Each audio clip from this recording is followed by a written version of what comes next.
legacy gifts are actually not about death. They're about life.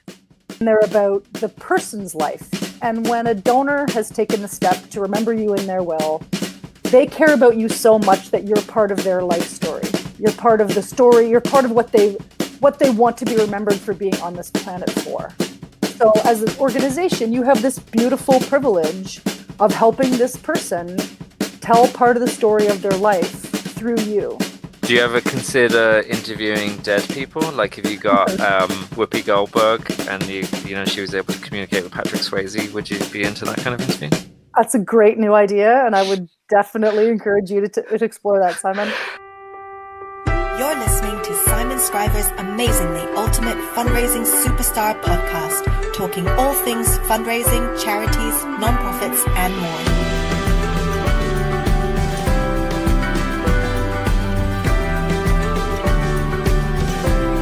Here's your host, as always, Simon Scriver. Happy Valentine's Day. I hope you're all having a lovely Valentine's Day and getting as many lovely messages as I am.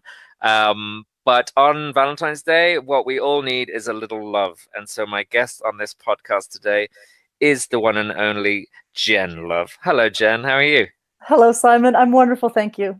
Jen, you're a longtime friend of the podcast, and I think anyone who listens to this already knows you. But just in case we have some new listeners, Jen, who are you? Who am I? Well, I am a longtime friend of the podcast. In fact, I think I was guest number one or very early. Yeah, guest. I think on the podcast reboot, you are guest number one. Nice. There you go. One love. One love. Yeah. So I am Jen Love, and I'm a partner at Agents of Good, together with John Lepp here in Canada, and we work with small and medium-sized organizations all over this big, beautiful planet to help them tell better stories, raise more money, show more love, and be more connected to their donors and supporters. Excellent. And you are many things to many people. A lot of people know you as a storyteller. You're a beautiful writer. You're the writer of a generation. You are, a great speaker, great tweeter, great everything. A strong feminist, very vocal, all of these things. But that's not why I got you on today. I got you on today to talk about a little thing. I suppose the word for it is interviewing. And what I wanted to talk to Jen today about is this idea of talking to people in our organization and around our organization to gather these stories. One of the things I talk about a lot in my training and with clients are those stories that we share to promote our organization, to convey what the organization is doing, to raise more money. And I said it in a training session the other day. I was talking about, obviously we have to spend time to interview beneficiaries to create these stories. And they didn't know what the fuck I was talking about. They were like, what do you mean by interviewing? What is this? Why are we talking to our beneficiaries? And so today, I thought it would be good to spend a bit of time talking to Jen, who is, for me, she's probably the woman who taught me everything about this, and really, one of the world's experts on interviewing people to create these stories. Is that a fair thing to say, Jen, that you're the best in the world? Well, that's quite a lob. I'm very proud of the work that we do around interviews. And I feel the same, Simon, whenever I am doing training or working with clients or making presentations. People are always surprised at how much I talk about going into quite significant detail about the conversations that you have with beneficiaries and donors and program staff as a way to craft stories for fundraising. I think we've all been in the position working at a charity where you kind of ask the program team for like, oh, we need a blurb for the spring appeal. We need an update for the spring appeal. And they send you some kind of totally soulless paragraph about this person who was helped. And because our hospital's amazing, they're now cancer-free. And it just has no depth. It has no context. It has nothing relatable. It has nothing, there's no meat to it. So when you actually make the decision to pick up the phone and contact beneficiaries, program staff, actual people doing the work of your charity in the field, whatever it is, and you ask the right questions, they tell you beautiful, remarkable things that makes your fundraising incredibly easy. Because then your job is just to showcase this thoughtful, conversational, honest, open, emotional piece that shows donors how they can make more of this stuff happen. You do a lot of this. I mean, we presented together recently in Vegas, and I think your next step on that journey was you were actually going somewhere to spend a full day or even more just interviewing people. So a huge chunk of your working life, even though you're a full-time fundraiser, is simply having these conversations with people who you're not looking for money from. Absolutely, yes. But that's fun. That's part of fundraising, right? Like that's a big chunk of fundraising.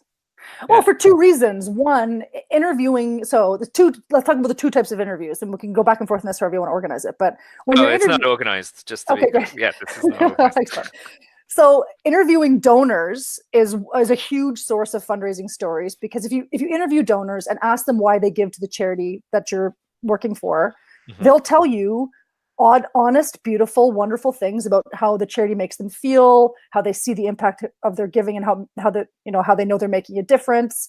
And then you use that content in ways that gets other people reading it to say, oh, I agree with Helen, or I agree with Susan. And you build that connection between donors and other people like them. So the charity doesn't have to spend all its time yammering about how great you are. You have your donors doing that for you, saying, I love this organization because of this. I've been giving since this time in my life when this happened, and it makes me feel so good to be part of this solution that we're working towards. And when you interview people who've been affected by the charity, they'll tell you the same thing about how their lives were changed by the work of this organization. That's incredibly powerful. And it kind of does the writing for you, as you touched on there. Like, I mean, sitting in front of a blank piece of paper, we've talked about this a lot of time, but sitting in front of a blank piece of paper and trying to come up with the words to describe your work, that's tough. You know, it's tough to start and crack open your own brain and spill it out there. Sometimes it's a lot easier to get the words from someone else because they've lived it and they have a different perspective of it, and they're not wearing their fundraising or writing hat. They're just talking to you and sharing their own experience. So it's about making our job as fundraisers easier, isn't it? Absolutely, it is. Easier, more rewarding, more successful, more of a community or a chorus of people, as opposed to just feeling like you're the only one who's single-handedly responsible for keeping the lights on and making sure that all the cats in your neighborhood get rescued. if you actually have other people helping you tell that story, and other people who are, see themselves in the story and are excited to be part of the story, then all those things happen. It's easier for you, it's more rewarding, and you raise more money.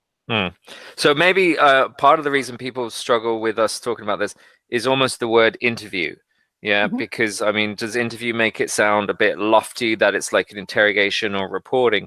Really, all you're doing is assisting people to tell their story, because like you said, if you ask the program staff to write it, or you ask a beneficiary beneficiary to write it, they almost get like stage fright, don't they? So you're kind of trying to guide them through it. Well, yeah, you're absolutely right. And two things I want to say there. One is that when possible, I try to call them conversations and not interviews. So when I ask, charities to give me, someone who I can talk to for a conversation, I try to use the word conversation instead of use the word interview, because then it does make people think, oh, like it's a journalistic thing, and I have to be accurate and have all my facts lined up, and I want to know the mission statement before I enter it. So having a conversation is a much more open thing. Nice. And the other part of it is that a lot of people feel like, and I hear this all the time with donors and with beneficiaries, I don't think my story is all that interesting. So there's a real kind of humility around people thinking like, I don't have that much to say.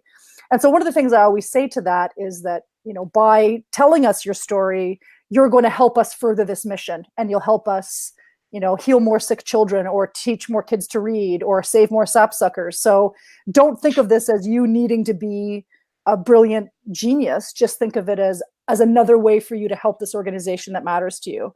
And then you can actually see people relax, like, oh, okay, now I get that. I understand that this is this is another way I'm helping, and that makes them feel good. So they feel like they're having a conversation, they feel like they're helping, which is two things that every person wants. Yeah, because it is fun. I mean, people don't see the value of these sometimes, but it is a huge help. It is a huge help to fundraising. Do you ever turn around to someone at the end and be like, do you know what? You're right. No one will be interested in what you just said. So let's start from the beginning. So say you're an organization listening to this podcast, or a fundraiser, and you want to get a piece of this. You want to start interviewing beneficiaries to start telling your stories. How do you get in front of them? You know, this is obviously a challenge, I suppose, because nonprofits are very protective of their beneficiaries sometimes, or the program staff are protective. Any tips on how we can actually get access to these people as fundraisers? Well, so the cheeky kind of consultant answer to that is that once you start to have some stories in your pipeline, and the stories that are being shared in your newsletters and in your social media and on your website and in other places, you can put within that same article or context, if you'd ever like to share your story, we'd love to hear from you. Please call me with my name, not, info at or whatever. And so once you created an environment where people are used to seeing stories from you, you can always have that little end piece that invites stories. You can also, as a part of your website, or as a part of, depending on the organization, but on your website, whether if you're an organization, you can have a space to say, do you have a story to share? Would you like to tell us your story? If you're a hospital foundation, then hospital and kind of healthcare organizations, at some point you have some kind of quote unquote intake form where you're keeping track of the patient or the person and how they're doing. So that can be a part of the exchange. You can ask them if they'd be willing to be contacted to give feedback or to share their story. So sorry, I don't mean to say over. No, that's right. Go ahead. But ideally, it's like part of the process in terms of, if it's on forms or if it's on part of the program staff are involved. But like you said, sometimes you can kind of sidestep them because the beneficiaries are going to the website. I've found they're often on the mailing list. We don't think about that sometimes, but often the beneficiaries are getting your emails as a fundraiser. So sometimes it's just putting it out into the world like that, and people come back to you. Absolutely. And then in a similar vein, I think program staff often, when you're asking program staff for like, hey, we need a story for this upcoming project, what can you tell me? A lot of times they'll push back and say, well, tell me exactly what you're looking for. Yeah. Do you want a story about a kid? Does it have to be a boy or a girl? Do you care what grade? Like what kind of background? And I always find that by talking to program staff, I just say, what's moved you?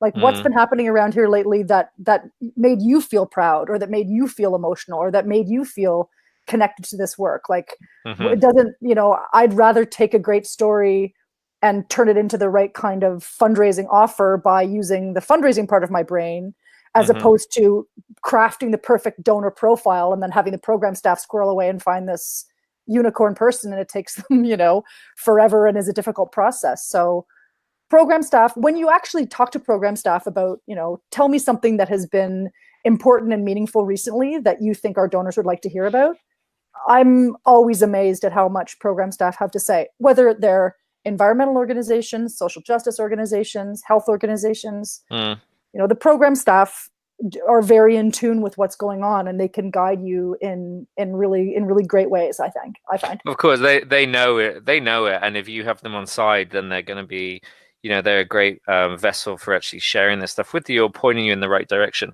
I worked with an organization, and they did a thing at staff meetings, or once a month they used to do it, called Roses and Thorns. And the program staff, one at a time, would share their rose and their thorn, which was one great thing that had happened to them in work recently and one terrible thing that had happened to them recently. And the stories that came out of that, just by sharing like something that they thought was great for them, they were tearjerkers. They were really lovely things that as a fundraiser, you could then be like, aha, if I can kind of try and build upon that and talk to them a bit deeper, we have ourselves our next appeal. I want to pull on that thread totally. So staff meetings and all those casual, water cooler, coffee maker, teapot type of arrangements are great places. When you said teapot, you kind of like dismissed me with your hand, as if to say, Irish people, and you with your tea. I know you have coffee machines and water coolers over there, but thank you for that. That's what I was feeling. So thanks for noticing. But having those casual interactions with program staff that allow them to be part of this whole ecosystem. In the last year, I've actually had some of the most rewarding feedback for me was from a client of ours. They're a environmental organization, and I did a bunch of interviews with their field staff. So these are field staff in all parts of Canada who are doing very complex, sometimes really nerdy bird health research. One lady was sticking her hand down slimy holes to feel for the right kind of nests, whether the right kind of nests were in place. So I had these totally bizarre conversations with these fascinating people who spend all their time doing really bizarre and fascinating things. Mm-hmm. And both these two people I interviewed, phoned their executive director and said, I actually was really nervous about this conversation because I didn't know how I was going to help with the fundraising project. That's not what I do. I'm a wildlife biologist, but I really enjoyed that conversation, and it made me feel really good about being able to contribute in a totally different way. Yeah. So it was great, and a great insight for me to say, wow, it never occurred to me that, effective conversations and storytelling in charities is also a team building exercise within the organization, because the program staff in Nova Scotia feel much more connected to the importance of fundraising, and they're behind it, and they want to do more, and they're looking for more stories, and they offer more weird insights down the road, which is really awesome. They begin to get it and become a bit more proactive with you and a bit more on your side. I remember a fundraising friend of mine, Denisa Casement, and she was saying in the organization she worked with, when she first started trying to gather these stories, there was a lot of resistance and people wouldn't even talk to her and were very protective of the beneficiaries. But when they started to read the stories she'd write out of it, when they started to see the newsletters, they started to come to her, and they used to like kind of sidle up to her and be like, hey, how come you haven't written about me yet? And people actually got it. They could see that you weren't just kind of squeezing stuff out of them, but were presenting them in a really, really lovely manner, and doing good fundraising, which people love good fundraising. People hate shitty fundraising, but if you do good fundraising and share stories in a respectful way, people love it. And a lot of times, depending on the organizations, especially organizations that are working in social justice or in social services, dealing with vulnerable populations, whether it's homeless people or, other disadvantaged communities, a lot of times there's social workers on that staff who are super protective of the beneficiaries and kind of like, we don't want to marginalize them further. We don't want to re-victimize them. We don't want to be manipulative and like use their stories in a way that kind of shrinks them down to the kind of, terrible things that have happened to them. And I think exactly to that point, once you can talk to your social workers and your program staff about like, this is not the intention, and we actually want to honor these stories in a way that makes the people in them feel great about contributing, and also makes the donors who are contributing to the causes feel great. There does become this really beautiful kind of infinity circle of, I can see that this is positive and healing for the beneficiaries, and it's also rewarding and successful for the organization. And then the circle does kind of feed itself once you get into the right groove. I love that. I want to delve into the practical side a bit of it, but before that, just a quick question. You talked about like bird organization and animals organizations who are maybe listening to it. Their question is going to be, how do you interview a donkey? and Aren't you doing that right now? Boom, boom. So what would you say to someone who's who their beneficiaries are not people we can sit down? I mean, we'd all love to sit down and interview a donkey, but what any tips there in terms of what we're doing? Is it simply that you're looking at the program staff, or? So the easy answer is, for the most part, yes. You are dealing with the program staff, but you're dealing with the program staff in a way that you have to remember that in the case of donkeys, if someone is a donor giving to the Donkey Sanctuary, of which there is one right here in Ontario, the people who give to that are people who would love to spend all their time with donkeys. So being able to share the stories of the people who are there doing that. They're the donkey veterinarians, they're the donkey, enrichment staff, they're the donkey keepers, and they can give you an insight into that part of the work that the readers at home would say, oh, I would give anything if this could be a bigger part of my life. But through this channel, I now feel like it is. That's nice. And that was a really thoughtful insight that Stephen Price, the president of Bird Studies Canada, gave to me. He said, we always need to remember that when we're writing to our members, they would love to be spending all day, every day in the field counting sapsuckers, but they're sitting behind their desk as an insurance broker. And our job is to make them part of the story, because that fuels them. Like, that makes them feel really good. Yeah. So it's a neat insight that really, if you just introduce the people around the animals, or the people around the environment, the biologists and the field workers and the volunteers and those people who are actually involved on the ground in that work, then and then they kind of curate the stories that they're seeing. They're a witness to this work, and they're a part of this work. Yeah, I mean that's interesting what you're saying. I mean, you touched on talking to donors before, but yeah, talking to volunteers, talking to board members, talking to people who've adopted donkeys, talking to, we got to look further afield. Is that a pun? Kind of. We've got to look, all around the organization, I guess, and see people at every angle because they've all got a story. They've all got something that could be inspiring. They've all got lovely sound bites that we want to feed out to the public. Well, I think you and I have talked about this lots of times that, the voices in your organization, there are many, many, many voices in your organization, and doing the work to figure out how you can be an effective curator of all those voices. How can you be the conductor of the orchestra, the curator for the gallery, who's showing the community and the donors and everyone around you this range of voices? Then that's the job of a good fundraiser, and that's the job of a good fundraising letter, is to be that curator. Well, I mean, there's the famous in our sector example that you wrote of Ruby the hummingbird, and I'll link to it in the podcast description. But essentially, you wrote from a bird, and obviously, you're not interviewing a bird. You're a bit of a bird expert, but I'm assuming that's built up from the interviews you're having with people around Ruby, around the Absolutely. bird. And so in that particular case, I needed to do some kind of research and analysis on what is this bird? What are the unique characteristics of its species? Where does it migrate? What does it do? How does this happen? And then also the story of Ruby was actually the story of what in Ontario we call bird strikes, which is when migrating birds fly into buildings and die. And it's like millions of birds die this way every year. It's tragic. So the organization was doing important work on bird strikes, and they were that a number of things they were going to do to prevent bird strikes and, stop developers from building buildings that are inappropriate if they're on migration paths. So that was the story, but the right voice for the story was the bird. And so it took some convincing to let us write a letter from a bird. But it was a transformational part of their fundraising program and totally changed the way they talked to their members and the way their members heard from them, and continues to pay dividends for them all these years later. But yeah, we won't get into it too much, but I'll link to the Sophie article because there's a Sophie article that delves into it, and it's a really interesting story and kind of what happened afterwards. It's great. So let's talk practical. So people listening to this, they want to start interviews. What kind of questions, say we do get some time with a beneficiary, we get permission to phone them or permission to sit down with them, or we're writing a form for them. What kind of questions are you asking them? Well, and I know that we have shared this in different sessions that we've done before, but really a good interview boils down to a couple of very simple questions. Tell me what your life was like before you connected with us. Like, what was your life like before you met us as an organization? What was your life like now? And that kind of gets to what was the problem and what was the solution.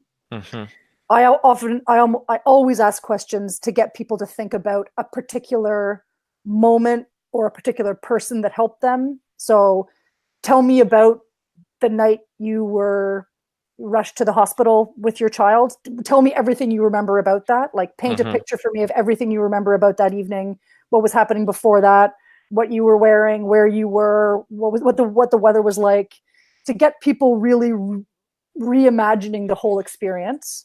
So I try to dive into as much detail as I can around those kinds of things. So the moment you connected with our charity or a person who really helped you, tell me about that nurse who stayed by your bedside. What was she like? What was it about her that really affected you and that made you feel good?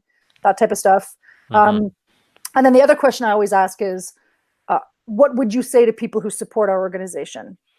Because beneficiaries will tell you the most beautiful things when you ask them that question. And it's not always content that you can use in your appeal, but it's always content that you can use in your thank you letter. And it's always content that you can use in other parts of the fundraising program to share the voices of people who've been helped by the charity, messaging back to donors who've made it all possible.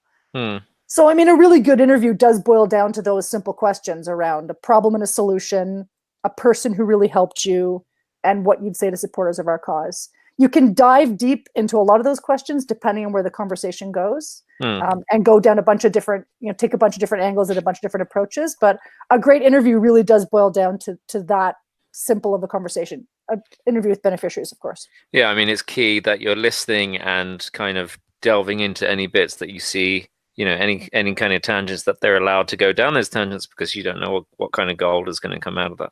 Absolutely. Do you find they need a lot of prodding? Are people kind of not cagey, but have difficulty finding the words? Sometimes, yeah, for sure. And so one of the things that I often do is I often will ask people as a kind of a warm up, tell me about your connection to this organization, which is kind of an easier way to say, what was your life like before you connected with us? Yeah. So you get a pretty good sense of someone's emotional range and emotional vulnerability in that early part of a conversation. I also, as I said earlier, always remind people that by telling their stories, they're helping the organization. That helps them be cagey, be less cagey. Some people ask in advance. Like sometimes I'll have an interview or conversation set up and they'll say, can you send me the questions in advance? Or the program staff will say, can you send the questions in advance? So I only do that if somebody asks, because then I feel like people have kind of prepared and they've kind of studied a bit, and they're not quite as open and conversational Raw. and just kind of going with it. But obviously if it makes someone feel more comfortable to see the questions in advance, then I have no problem sharing that. All right. So in terms of if we're sitting down with program staff, what kind of questions are you talking to program staff? Is it along the same lines? It is along the same lines, but the difference with program staff is that I really try to get them to zero in on one story quite quickly. So if I'm sitting down with the program staff and we're talking about the summer camp program, then I do kind of say like, okay, tell me what's going on with the summer camp program. Like how many kids are we helping today? And what's going on right now? Like, are you making piñatas? Are you doing paper mache? Like what's happening right now? And that often gets somebody kind of like, oh, actually there is this funny little thing that just happened, or this little anecdote. And it either turns into a little gold mine for you, or they just feel more comfortable and realize like, oh yeah, I'm just here to talk about my work. I'm not being interviewed. This is not a journalist who's going to grill me. I'm just chatting about what's happening here. Any good piñata anecdotes? Not off the top of my head, but I'm sure that came from somewhere. And then I think the other thing is to get the program staff to zero in on a person, or let's stay with the camp analogy. Can you tell me about a camper a camper story that really moved you, like a camper story that really sticks out in your mind, that was really memorable, that you think really showed a lot about the program and a lot about the camp. Tell me what that's like, and go into as much detail as you can. Oh, tell me more about Brandon. What was his favorite thing to do when he was at camp? What was it like when he was dropped off and picked up? What did you understand about his life outside of camp? And then you can just get someone really picturing someone specific in their mind, a program staff remembering someone specific. You'll get a lot more kind of rich detail from that. Yeah, 99% of program staff are going to have a favorite service user, if you will, a favorite beneficiary that's stuck in their mind and reminded them why they do this, I imagine. Absolutely. That's cool. Okay, and who else might you be interviewing? You're interviewing program staff. Do you ever sit down and talk to board members? I do. I talk to board members usually for one of two reasons, either because they're also a donor, or because they can give a different insight because of their volunteer role with the organization. And those interviews that you can get are gold, because board members, while they're also probably giving their financially, they're also giving their time and talent to this organization. So they'll have a lot to say about why it matters, what they hope for, where they'd like to see the organization go, what their proudest accomplishments, like what have you been most proud of that you've seen happen around here in your tenure on the board. And so they can provide some of that kind of organizational achievements and vision without sounding like a douchebag CEO who's just bragging about his, amazing accomplishments, right? It sounds much more community-based and it sounds much more collective when a board member is talking about the work of the organization more broadly. Yeah. And then donor interviews. I think donor interviews are among my favorite of all. Really? Yeah, donor interviews, and especially I have a real soft spot for legacy donor interviews. People who have given to organizations for such a long time, and they love it that much to remember the organization in their will. They'll tell you beautiful things about why the organization matters and why the work they do makes this person feel so good. And it's just gold to use to then find other legacy donors and other donors of all kinds, monthly donors, mid-level donors, but I have a soft spot for legacy donors. So talk me through that. So a donor notifies the fundraising department, or, it comes up that they've decided to leave a gift in their will. And then the fundraising department decides, okay, hey, do you mind if we have a conversation with you about why you've made that decision, because we think it will inspire others to give. And then they're having a conversation. How does that conversation go? So you're going to die? No, actually, that would be a really bad idea. Don't take that advice. Yeah. Because here's the thing, and this is such a cheeky consultant thing to say, but legacy gifts are actually not about death. They're about life. Mm-hmm. And they're about the person's life. And when a donor has taken the step to remember you in their will, they care about you so much that you're part of their life story. You're part of the story. You're part of what they want to be remembered for being on this planet for. Mm. You know, I'm a mother, and I'm a pet owner, and I'm a fundraising consultant, and I'm a passionate supporter of Amnesty International. That's how I want to be remembered. Mm-hmm. And so as an organization, you have this beautiful privilege of helping this person tell part of the story of their life through you. Mm. And when you get a range, so we look for a number of different legacy stories when we're trying to gather stories for legacy work. We look for people who have passed away and you've done something amazing with their gift, and they have a living relative who will still talk about it, like a child who can talk about her father's gift in a will or her mother's gift in a will, and how it makes me feel so good to know that my mom will always be remembered because of the new nature reserve that's here or whatever.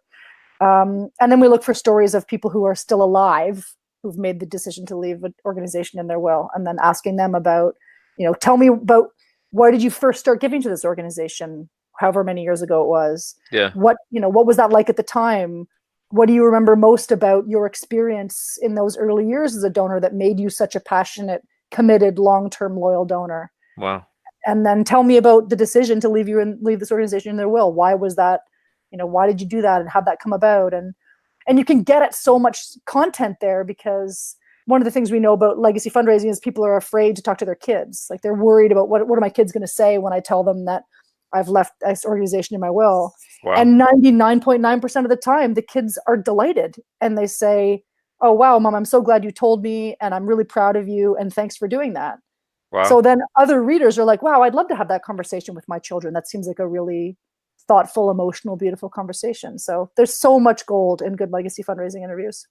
That's really powerful, because you can address or preempt people's other potential donors' concerns by having those interviews with donors. Yeah, and same thing with another concern about legacy donors. Also true for monthly donors is this going to affect, if I give, affect my current financial situation, right? Mm-hmm. So I can leave a more significant gift, or if I give monthly, I can make a more significant gift, and it doesn't affect my day-to-day finances. So you ask the right questions to get the people to offer that information, so that you can then use that as a way, so that the donor's reading going, "Oh, I was actually thinking about that, and now the question has been answered," without, again, being the kind of faceless charity saying, "You can help us plan ahead and respond more quickly to urgent situations as a monthly donor." Yeah. But a monthly donor says, "I feel great because I'm able to give more and it doesn't affect my month-to-month finances." That's exactly what you want another donor to read and say, "Oh, good, I see myself in this. I feel like Carol. I get that." It's like reading customer reviews for a restaurant, as opposed to, seeing the restaurant say, "We're the number one fucking coffee chain in the world." Exactly. Totally. I love that idea of interviewing family of people who have already passed away, and seeing what their thoughts on that gift are. I'd say that those are pretty intense conversations. They can be. They can be. I mean, a lot of, whenever anyone is expressing themselves emotionally, there's a vulnerability on both sides. And so as a storyteller and as the writer, I always go into it really honoring and kind of leaning into that vulnerability and showing my own emotional response and my emotional vulnerable place that I'm in too, and people really open up to you when they feel that they're talking to someone who's not just tapping down notes robotically and kind of transcribing the conversation, but is actually invested in it and curious and offering your own insights and showing empathy and, talking about how I know this must be hard for you to remember some of this stuff, and I'm really grateful to be talking to you. It makes people feel really good. I've had lots of people tell me that interviews, both on the beneficiary side and as donors, is healing for them. Like, this actually helped me. Thank you. Wow. Like, it helped me talk about this. It was nice to sit with my mom for an hour today and remember her for who she was, you know? Thanks for doing that. Yeah, it's amazing. Do you ever consider interviewing dead people? Like, if you got Whoopi Goldberg and she was able to communicate with Patrick Swayze, would you be into that kind of interview? That's a great new idea, and I would definitely encourage you to explore that, Simon. Okay, a real question here. Are you recording these conversations, or how do you take notes? Because like you said, you don't want to. Yeah, I don't record the conversations. Sometimes I do. If I prefer to just have if I'm interviewing them in person, yes, I use my voice memos on my iPhone and I just let it run. If I'm speaking to them, because we do a lot of work with organizations that are across Canada and around the world, a lot of the interviews that I do are on the phone. So in that case, I just make sure I'm in a really quiet room and I use a headset and I mute myself when they're talking and I just jot down tons and tons and tons of notes on my computer. Oh yeah, and so it's just audio. They can't see you kind of breaking. Okay. Yeah, for the most part. And some people do. I know that Tom Ahern transcribes all of his interviews and then plays them back start to finish. I think finding your own comfort around. I've over the years I've gotten really good at being able to stay present and connected and curious in a conversation, but also be jotting down the notes that I know are the real kind of gold that I've discovered. I also will, once every interview or conversation is over, I'll spend about another 10 or 15 minutes with my notes, just saying, oh, that was an unfinished thought. I didn't get it down all the way, but I know that what she said next was awesome. So I really want to make sure that I'm reliving that properly now that it's fresh. Wow. And then it's simply a case of converting not simply, but actually kind of lifting the key phrases out of there and the key points and the key emotions and values that they've got across. And that becomes your communications. Sure does. And when people have thoughtful, unguarded, emotional conversations with other people and they show themselves and they really show up and communicate what this organization means to them or how it makes them feel, what they say comes out in a conversational, beautiful way. It doesn't even need to be heavily edited at all. And one thing an insight that I've discovered more recently that is interesting is that I did a whole series of interviews last year for a zoo. They were doing a major capital campaign. I interviewed people from up and down the organization, donors, volunteers, zoo guides, teens, long-serving staff, field staff, biologists, veterinarians. And I talked to this one guy who told me this beautiful story about how when his kids were little, he'd bring them to the zoo. And it was the first time he ever felt like they were really off leash, was the word he used. And that he watched them run through the zoo as fast as their little feet could carry them, following every curiosity and discovery with this like magic and wonder. And it was beautiful. And I basically transcribed it almost verbatim, sent it back. And he says that it doesn't sound like me. And I'm like, actually, it does, dude. Like, if you want to sound more polished or professional sometimes, then I guess that's your bag. But this is actually what you said. Wow. And it was conversational and thoughtful and lovely. And so we made an edit and watered it down a little bit. But ruined it. He tried to ruin it. But, we went back and forth a bit and I got the rest of the client involved to kind of talk to him about it. But people do, sometimes I do get that feedback. People read this and say, oh, this doesn't sound like me. This is too, I'm sharing too much. It's too open. And that's just a vulnerability thing, so it happens. I love that. That's amazing. All right. I'm going to, let's wrap it up. I'm going to kind of wrap it up now. It's obviously Valentine's Day. Well, we're pretending it's Valentine's Day. And so I'm sure you have plans. Did you get any nice presents from your husband this Valentine's Day? Of course I did. It just blew my mind, as he always does. Yeah, fantastic. Great. And the kids made me beautiful cards. And how about you? Wow. Yeah, just usual. I got such wonderful stuff. And this thing is great. And yeah, it's been such a joyous Valentine's Day. So yeah, well, thanks a million. You are an eternal friend of the podcast. We love you, especially on Valentine's Day. We love you, and so I hope we can get on to chat about it more. But thank you so much for being so open and honest and sharing that stuff. It's really, really useful. Where can people find you, Jen, if they want to get in touch with you or learn a bit more about what you're doing? Well, people can find our Agents of Good website at agentsofgood.org, and you can find me on Twitter at Agent Jen Love. And you can find me cruising fun fundraising conferences in the next year. Yeah, very good. And your agency, good website. You've got a good newsletter that you and the other friend of the grumpier friend of the podcast, John Lepp, contributes to. You guys send out some good stuff, and you'll be speaking at plenty of conferences this year, I'm sure, so people can see you. You're a fantastic speaker. Cool. Thanks so much, Jen. Take care, and we'll speak to you again soon. Bye, Simon. Bye. You've been listening to Simon Scriver's Amazingly Ultimate Fundraising Superstar podcast. Don't forget to subscribe and head over to changefundraising.com to learn more or get in touch with Simon. Or don't. Whatever. You're big enough to make your own decisions.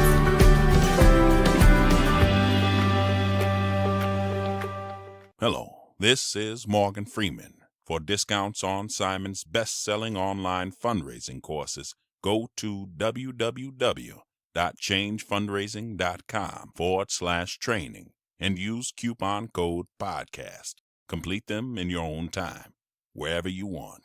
Get busy living or get busy buying.